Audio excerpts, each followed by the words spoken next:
वाराणसी में पूर्व पार्षद शाहिद अली मुन्ना ने अनोखे अंदाज में पीडब्ल्यूडी के खिलाफ मोर्चा खोला और खुद ही सड़क के गड्ढे को पाटने लगे। दरअसल वाराणसी की नई सड़क चौराहे के बीचों बीच पिछले कई दिनों से एक बड़ा गड्ढा है, जिससे लोगों को काफी दिक्कतों का सामना करना पड़ रहा है। पीडब्ल्यूडी के कामों से खिन्न आकर पूर्व पार्षद शाहिद अली मुन्ना अपने कुछ साथियों के साथ उस गड्ढे को खुद ही भरने लगे, जिसका वीडियो सोशल मीडिया पर काफी वायरल हो रहा है। वहीं पूर्व पार्षद ने कहा कि मुख्यमंत्री के कहने के बाद भी पीडब्ल्यूडी के अधिकारियों और कर्मचारियों ने इस पर काम नहीं किया। इस गड्ढे से लोगों को काफी दिक्कतों का सामना करना पड़ रहा है।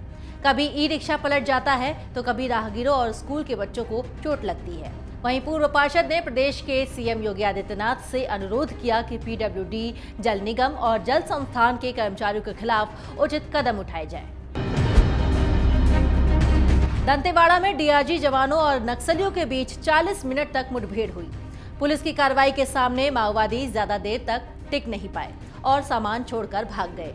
कार्रवाई में माओवादियों के कैंप ध्वस्त कर दिए गए। मौके पर पुलिस को भारी मात्रा में विस्फोटक और अन्य सामान भी मिला है।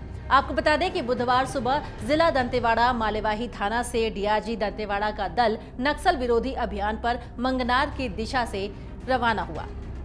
अभियान के दौरान लगभग सुबह 7 बजे दंतेवाड़ा डीआरजी टीम द्वारा गांव मंगनार, गुफा एवं कोहबेड़ा के सीमावर्ती क्षेत्र के जंगल पहाड़ियों में पूर्वी बस्तर डिवीजन माओवादियों के डेरा की सूचना मिली, जिस पर घेराबंदी की और कार्रवाई की जा रही थी। इस दौरान डीआरजी पार्टी और माओवादियों के बीच मुठभेड़ हुई। लगभग 40 मिनट तक चली मुठभेड़ के बाद सुरक्षा बलों की कार्रवाई से पस्त होकर माओवादियों ने डेरा खाली कर दिया और जंगल की आड़ लेकर मौके से फरार हो गए। बिहार के भागलपुर से जम्मू जाने वाली अमरनाथ एक्सप्रेस के एसी कोच में बिना टिकट यात्रा कर रहे दरोगा ने टीटीई को ट्रेन से धक्का देने की धमकी दी और कहा कि तेरे बाप की गाड़ी नहीं है। जानकारी के मुताबिक 10 मार्च को अमरनाथ एक्सप्रेस में लखनऊ से बरेली के बीच एसी कोच में 2 दरोगा चढ़े। रास्ते में टिकट चेकिंग के लिए कोच में टीटीई पहुंचा। टीटीई ने टिकट दिखाने के लिए कहा तो एक दरोगा वर्दी का रौब झाड़ने लगा। इस पर टीटीई ने भी गुस्से में दरोगा से कहा कि ये मेरे विभाग की गाड़ी है और मैं अपनी ड्यूटी कर रहा हूं। इस पर दरोगा ने टीटीई को हड़काया। एक सिपाही ने जब बीच बचाव का प्रयास किया तो दरोगा उससे भी उलझ गया। वहीं ट्रेन में मौजूद किसी ने वीडियो बना लिया, जो कि तेजी से वायरल हो रहा है। फिलहाल वीडियो सोशल मीडिया पर वायरल होने के बाद उत्तर रेलवे लखनऊ मंडल मुख्यालय ने इसको गंभीरता से संज्ञान में लिया है।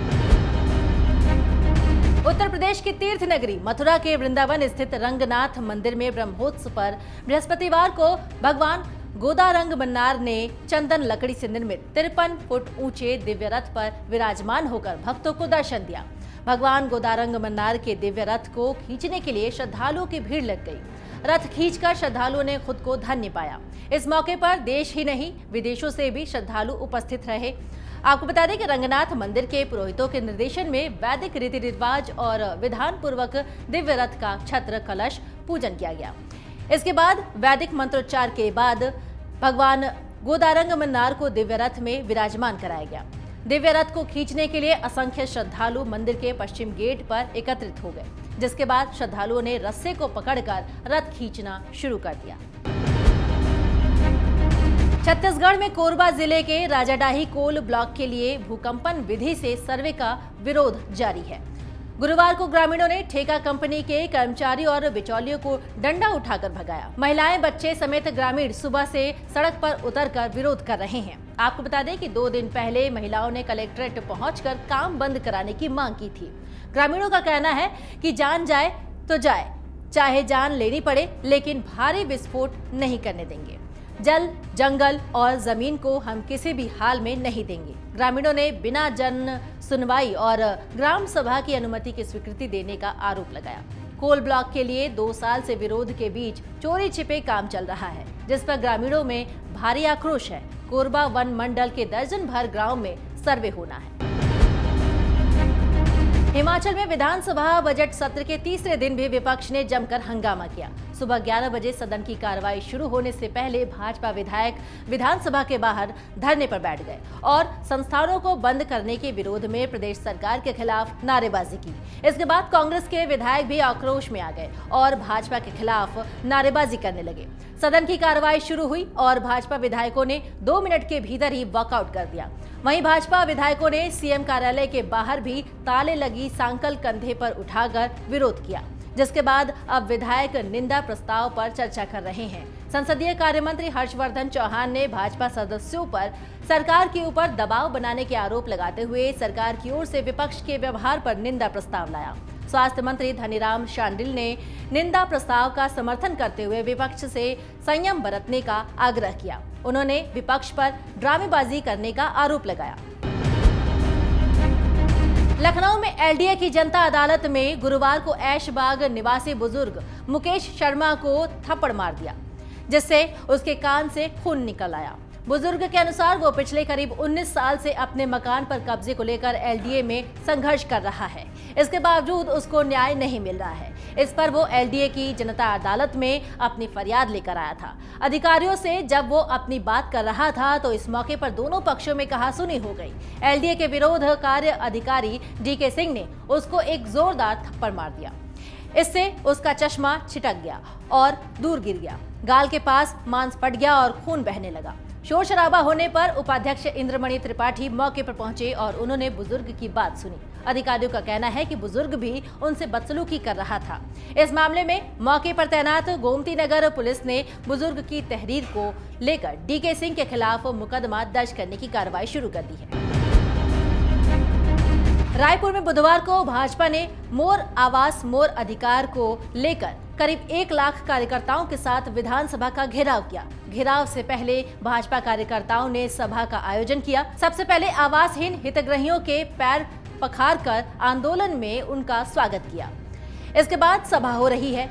सभा में प्रभारी ओम माथुर ने कहा कि इस बार यहां सरकार बदलनी है। नवंबर तक ये आंदोलन हमको करना है। आज मुझे और रमन सिंह को भी लगभग 1 घंटे जाम में फंसे रहना पड़ा। सड़क पर भी ऐसी ही भीड़ दिखनी चाहिए। उधर विधानसभा घेरने निकले भाजपा कार्यकर्ताओं ने 2 किलोमीटर पहले सड़क पर लगाई बैरिकेडिंग तोड़ दी। रमन सिंह ने कहा कि ईडी आईटी के छापे में इनके अधिकारी जेल जा रहे हैं। राज्य में भ्रष्टाचार फैला है। डॉक्टर रमन सिंह ने कहा कि यदि आवास नहीं दोगे तो हम सरकार बदलकर 16 लाख आवास बना देंगे। 4 किलोमीटर तक कार्यकर्ताओं ने सड़क जाम कर दी। रामचरितमानस की चौपाई से शुरू हुआ शूद्र का विवाद खत्म होने का नाम नहीं ले रहा है। बृहस्पतिवार को मैनपुरी के गांव अंगोठा नगरिया में आयोजित श्रीमद् भागवत कथा में शामिल होने पहुंचे सपा प्रमुख अखिलेश यादव ने एक बार फिर इस मामले में बयान देकर सियासत गरमा दी है। उन्होंने कहा कि मुख्यमंत्री अपने बगल में एक शूद्र को बैठा कर रखते हैं और उन्हीं से बयान दिलवाते हैं।